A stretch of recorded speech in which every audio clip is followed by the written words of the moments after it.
Well, I always say, while I came about the brokenness, a very hurtful situation that I didn't anticipate, and it happened, and God was my strength.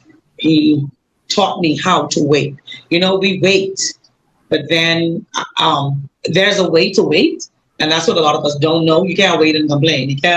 You can wait and cry, but you can't wait and die. You gotta. There's a way to wait, and they that wait upon the Lord, He shall renew their strength. They shall mount up. But there is a way that you must wait. While you're waiting, you must be vulnerable to God, but then you can't be over there complaining and not believing that He's going to pull you through. And I think that belief and that desire and that zeal for God is really what pulled me through. And one time I was just there, just praying and on my face in my prayer closet, just praying to God. And I got this nudge to like write. I heard this song just singing in my ear. And I told my nephew at the time, he used to have a lot of tracks around. I asked him, I said, did you create any tracks lately? Do you have any tracks? I need to write something. I'm feeling something. My spirit to write it right away. And he just brought me this track and I started to listen to it and I just started to pen what I was hearing. And that's really how it came through as a result of brokenness. I was actually able to tell the person who broke me, thank you, because as a result of this brokenness, I have graced stages and platforms and pulpits in all over the United States. I've been on the Bobby Jones Gospel Show. I've been on higher level. That was in Tennessee, and higher level gospel show in Montgomery, Alabama. I have been recorded so many different platforms. I've been to Hogansville, Georgia. It's been so many places, and Arkansas is my stomping ground. And I've been to singing at LaGrange, Georgia. So many different places that I never knew that I would ever be able to sing, just as a result of that one song. And I probably would not have written that song had it not been for the brokenness. Yeah. So I thank God. And it's so interesting because I know that we have budding artists here. We have, artists who are, thinking about it and they're trying to figure out this experience is so personal to me. What I went through. I don't really want to tell anybody, but you're hearing now through this testimony that sharing that test and bringing it through in a testimony could be able to bless so many people. And you never really know how far it could go with technology, with social media. I mean, it really could go around the globe. Right. And then sometimes we think the test is about us, just about us, because it's just us that is feeling all the pain. But when you come out of it, there's so much to say. There's so much that you can tell someone. There's so much strength in it that you can actually pull somebody else. There are a lot of women that went through what I went through.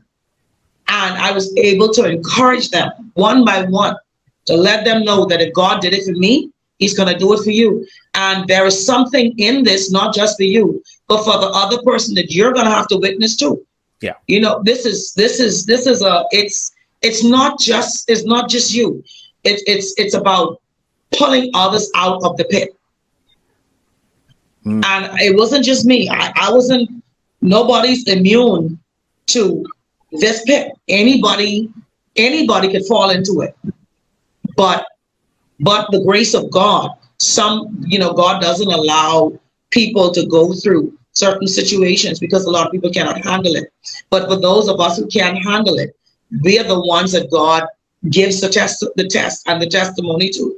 He gives the mess to get a message out of us. Mm-hmm. He allows the mess. Yeah. And the thing about it, if you're going through the mess right now, if you're going through that season of testing, listen in closely, because you're hearing that, you're going to get through it and you're going to get better on the other side. You're going to be stronger and you're going to be able to testify and share the goodness of God on the other side. But you got to go through the other side to be able to get through it on the other side. Yeah.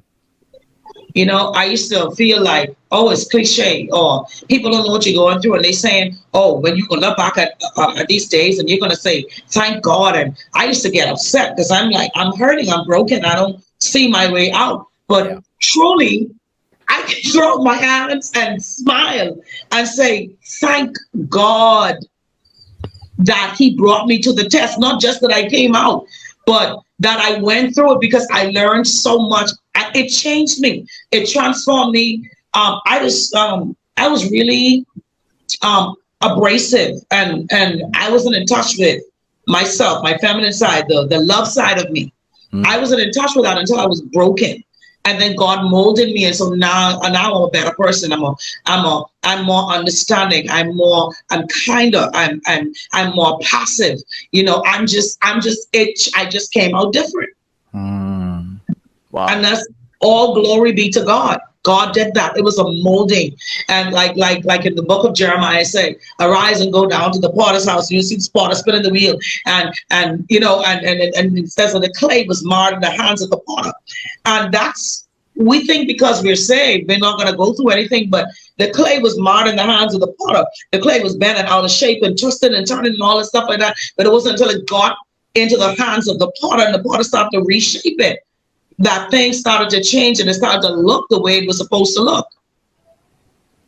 It isn't until we go through that shape shifting and that, that bent out of shape and that, that the water can really fix us and put us back together again. Yeah. And I thank God for that moment.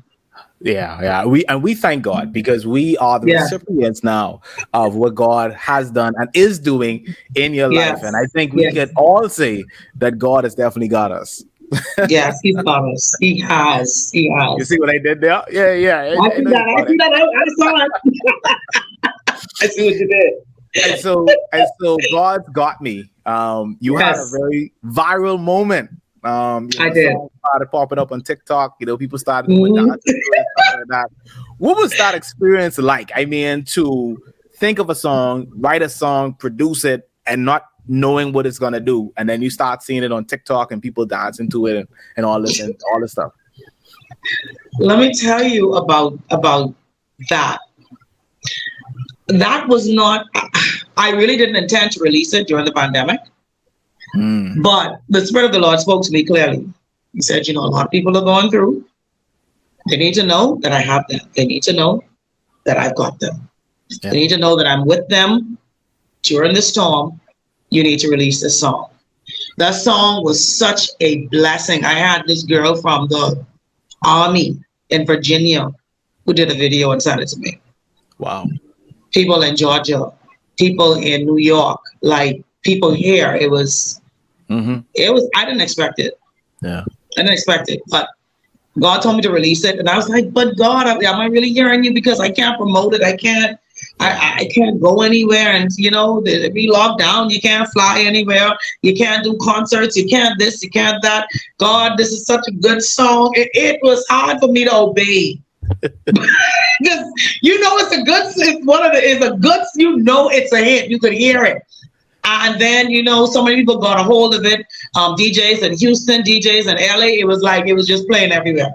Yeah. So I give God thanks, man. I believe had it not been for the pandemic, it would have been bigger than huge. Yeah. But and the thing about it, as you said, is about obedience. It's obedience. It's about obedience. And so listening to the still small voice of the Holy Spirit and releasing when he tells you to release, even though in your mind you might have a totally different timing that you want to do. You want to do it a different way, move a different way, but being obedient to what he says. And then he just do what he do. He gotta explain it. You're right. Yeah. You're right. Can't explain it. God just does things his own way, and we just have to obey. I don't know whose life may have been saved by just releasing that song. I don't know, and I probably will never know, but God knows. Yeah. And the beautiful thing about music is it impacts people in so many different ways. And so the way it may hit me, it may not hit you. But we could all say that it is a song that definitely, and the songs that you have definitely minister to us. So is that a thread, you think, through all of your songs, that there is that essence of ministry where it's not just about party or it's not just about, but it's that ministry aspect in there as well. Right. Like my first 4 songs, they tell a story. My first song, While I Wait, I explained what that was. And Then after While I Wait, Healing Worship came. So it was like sequence. While I waited, he healed me while I worshiped. And then after he healed me, I felt like I just went green, like everything good started to happen. I started to flourish. And then I flourished because God's got me. Like I knew that God had me. And so that was the story. The 1, 2, 3, 4. That was the 1, 2, 3, 4 punch. Like it was God from the beginning straight to the end. And was it a big change for you to go from Healing Worship, While I Wait, to now upbeat, soca fusion, it's growing green? I just love music. Like music is so exciting. I don't care. I want to do a reggae one. I want to do an African one. I just love music. Excites me. I think I could write anything. I think I could write a country song. I think I could write anything. I love the challenge. Yeah, I love it. I love it.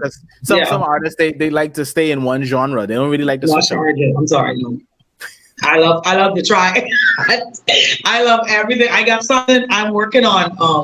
I'm working on something right now. In fact, I'm working on about to work on a second one right now. So yeah, I'm just gonna release 2 very soon. So that's what I'm gonna do because I'm just wearing out these songs here, so I want to do something else. So within this year, let me know. Yeah, very soon. Okay. Very soon. All right. Yeah. But one is a worship song, and the other one is going to be like a junkanoo. But I want to venture into something else. So I don't know, maybe 3. But I want to venture into something else very soon. I'm going to try something new.